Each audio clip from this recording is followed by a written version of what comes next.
Hello, good evening, and welcome, and to the last show of the year. Yeah. Well, last but one because we're going to do two today. This is just a short one to say Happy New Year to everyone who's even watched 2 seconds of our name drivel, and we hope you had a great year and you have an even better 2025. Obviously, we hope for a much better year next year. Yeah, I couldn't quite have a worse one. No. That's not for you. No. Yeah, but tomorrow looking forward to 2025. I never thought when I was 19 in 1991 that it would be 2025 one day. It's just incredible. Yeah, you're probably right. Yeah. No, I've thought you don't even think 40 or anything, do you? I can remember talking to you on a bus going over Manor Road roundabout, and we were talking about growing old, and you said that you'd be dead, but you were going to be a millionaire and be dead by the time you were 40. And we both of us couldn't envision being old. We thought that 40 or 50 was ancient, but it isn't. No. I know this. Who'd have thought at our age doing podcasts, doing this and actually having one there which is 3,000 views. Yeah. You pretty good. Cost you a fortune. Yeah. You have to bribe all bribe every single one of friends. the buggers. Yeah, 3,000 friends. I haven't had 3,000 friends throughout my whole life. I'd be lucky if I could get to 100 throughout my whole life. Well, I've had in the past 10,000 people vote for me. Yeah, but wasn't that when they were voting for you to be deported or something? No, I remember. Yeah. But who was it? Graham, when he played with the band, that curly-haired bloke. Yeah. He was in the car. Good guy. Yeah. Good taste in music. He could tell a good singer straight away. Yeah. What's that? Mr. Marcus is referencing a concert, a gig us hip jive young turkeys played down the old youth club, down the St. Margaret's youth club, down with the kids, they're all it was insane. We played Silver Machine and a couple were doing the waltz to it. That's a down point in our whole musical career, I think. But we have I don't even know what song it was, but Graham had joined the band. We were a four-piece and we spread out a bit because he had ridiculously went up to a 5-piece. Yeah. He was. We would have been better as a 3-piece, I think. yeah, but you'd have had to. Nah, you wouldn't have. You'd have been like, what do you call it, East of Eden. You'd have had to play violin. Anyway. No wrong with that. Graham was singing. No, pardon? Jim Lee. Oh yeah. But he also played bass, guitar, keyboards at the same time, and sang all at the same time. Yeah. It was amazing with his feet when he played the piano, weren't it? Apparently, because some bloke do that. No, apparently some bloke said on online the other day. I meant to say to you, he said that in his opinion, "How Does It Feel?" Or was it Far, Far Away? One of the two. Was one of the best songs ever written, and a song that musicians like Gallagher and Noel Gallagher and that always cite as being a really good, well-crafted pop song. Yeah. But when it's played live, Jim Lee plays piano and no one plays bass. There's no bass on it live. It's that's gonna miss, isn't it? It's a great bass line. Yeah.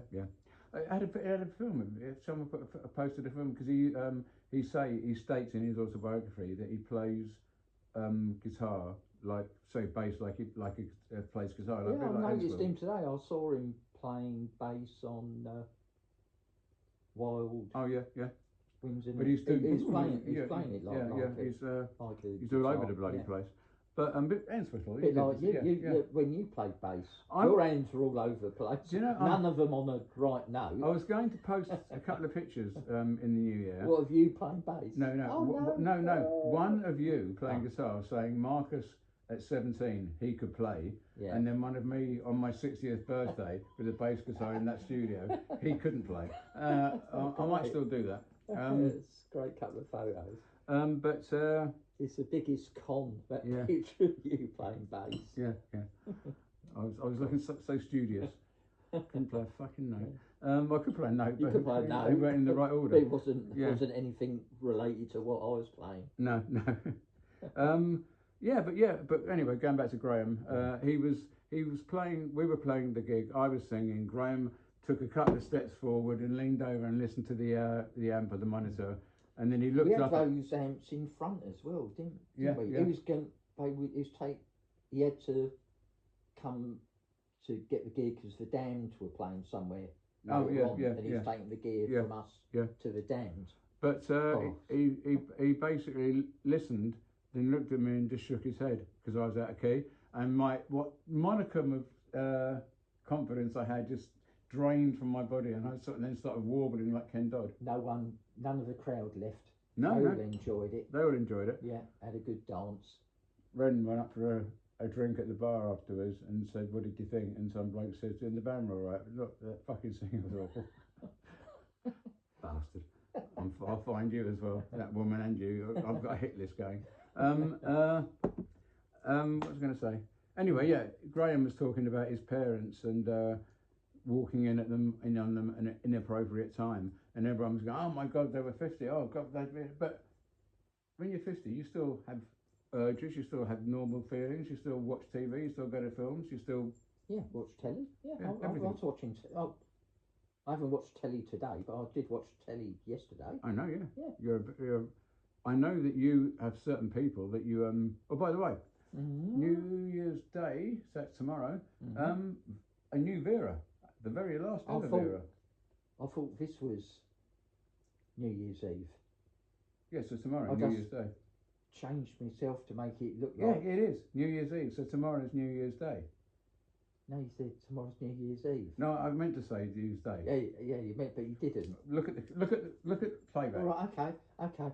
What quality shows we do for you.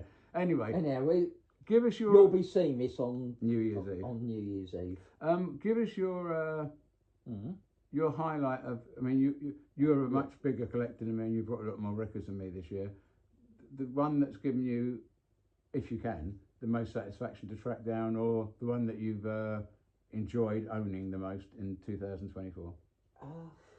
I know what you're expecting me to say. Yeah. But that's just tracking that down. It's bloody awful record, and you had to get it finish off the collection. I suppose the thing is really, I didn't go and buy the ones that did come up finally. They were too expensive. I've been after Tarot by Andy Bound. Oh yeah. For so long, and 2 copies came up this year, and they were just too expensive. Especially one of them was from a bloke I bought the other one from. Oh yeah. I don't like dealing with him and his postage regime. So really, that's a highlight for me, actually seeing those. I've never actually seen any for sale before. Do you remember the programme? Yeah. But it's on. You can see an episode on YouTube. Someone made a video about the person that made the video about Time Slip made a video about that programme and said and gave his theory that the lead character Ace of Cards. That's it. Yeah. The theory that the lead character was shot by an arrow and killed at the end, but I didn't watch it because I didn't remember the show, so I thought it would have meant nothing to me what he was talking about. But anyway, I used to love that show. Anyway, what's your best buy of the year? That's what saying. I suppose got some good stuff, ain't? Well, I mean, I suppose old stuff. I'm trying to think if I've got any really. Yeah, I mean, no, I mean, not necessarily buys. Voyage. Pardon? Voyage. Yeah, that must have been good. It was, but it was not 2020. I got them 2021, 2022. Got one this year. No. So got another Voyage. No. I haven't brought any Voyages this year. I did get. Oh well, I'm. The one that Lydia got me from Japan. Yeah. The Voyage. No, it's something else, was it? It was what would you call it? Slipping through my fingers. It was the promo album, and then I brought the promo single, the 7-inch. But they're both the album she got me goes on disc, goes for about in between £300 and £400 but one bloke had it for $4.50, and she got it for a bugger all few yen in Japan. Yeah. Oh, when's she going back? Yeah, yeah. But well, that's nice Beatles album. Yeah. And the stuff I brought, I suppose, going to record store day and queuing up at 4 o'clock. That's an amazing story, wasn't it? Queuing and you up. met that really nice bloke. Yeah. Didn't you? What was he? He was the biggest Bowie fan in Twickenham. Yeah. And he knew everything about Bowie and kept telling me I was wrong with everything I said. When I said that when Bowie had chemo he went bald, which Tony Visconti said in the interview, that Bowie whipped up his bobble hat and had a bald head and said, I've got cancer, I'm dying. And he said, no, Bowie was never bald. He's had many hairstyles, but he was never bald. I didn't say he was fucking bald when he played live. I said he went bald when he had his chemo. But I was first. But you're the biggest Bowie fan in another location. Yeah, in Lambert Lodge. Yeah. Apart from old Mary, she's a bit more. Yeah, she's a big Bowie fan. Big Bowie fan. She's always rocking out to Ziggy. Oh, right, okay. I doubt it, to be honest. I queued there from 4:30 in the morning. Was first in the line. I was really lucky because that old sod came up about 5 minutes after I got there. I'd have been first in line. Reason I went was to buy the Fizz album because I collect Fizz, and there was a Bowie one, wasn't there, in record store? Didn't you get a nice album with a signature and a message in it? I probably did. You wrote recently. You said do a line from your favourite song. Oh yeah. That must have been nice. Yeah, of course it was. Yeah. I brought all of Garton's new album. I collect Fizz and I collect all the different members of Fizz. They all have individual careers. I'm getting Martin Luke Brown's new album in February and going to the in-store to get that signed. But when Orla Garton released her album, if you ordered it early, before I think it was 25th of August, she would put a card in with it signed. And there might be an album of his up as a prize. Yeah. Mightn't there? Yeah. By then, if the site's going in the right way, we've got an idea of the new year of offering up some prizes. When we hit targets. Yeah. We'll give prizes away. Yeah. But all I got, it came out in vinyl that was half red and half white, and in what do you call it? Black vinyl, clear vinyl, and CD, and the cassette. Oh, cassette. Yeah, 2 cassettes. I got both of them. Yeah. And one red and one white. And the shellac. No shellac. Yeah. And I wouldn't advise it because Harry broke this, as you saw in the other video. No, not that we've done these the same day, because I look totally different each time. Yeah, you look totally different. Yeah. Now you see, because I am the man in black. Now you picked it up. It's no longer a complete record. The top slipped down. Oh, you broke it. What's the big deal? But it's broken. But basically, Elvis hater. I asked her to put her favourite lyric from the album on it, and she did. So that was a good buy. Nice, yeah. But we'll call this one a day there because we're coming up to 14 minutes, and I originally planned 5 minutes. Yeah. Happy New Year. Happy New Year. Have a fantastic 2025, and we'll see you all tomorrow on the 1st.